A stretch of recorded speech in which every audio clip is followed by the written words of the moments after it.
Hi guys, it's Rachel with WTI, and I want to talk about this amazing gum that I have here. These are the Ice Breakers Ice Cubes.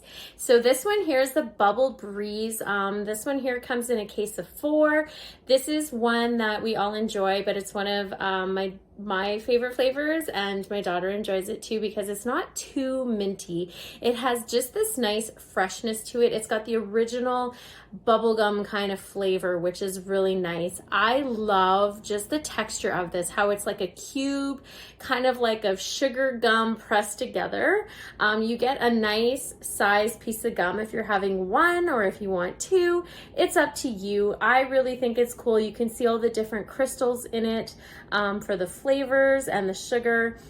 It lasts for a very long time. That is one of the bonuses that I like about these icebreaker gums. You have flavor for a long time, and I do find when you have the original bubblegum flavor, it tends to last just a little bit longer. It's nothing that's too strong. The fact that it does have that little breeze mint taste to it helps freshen your breath, which is great. That's just my point of view.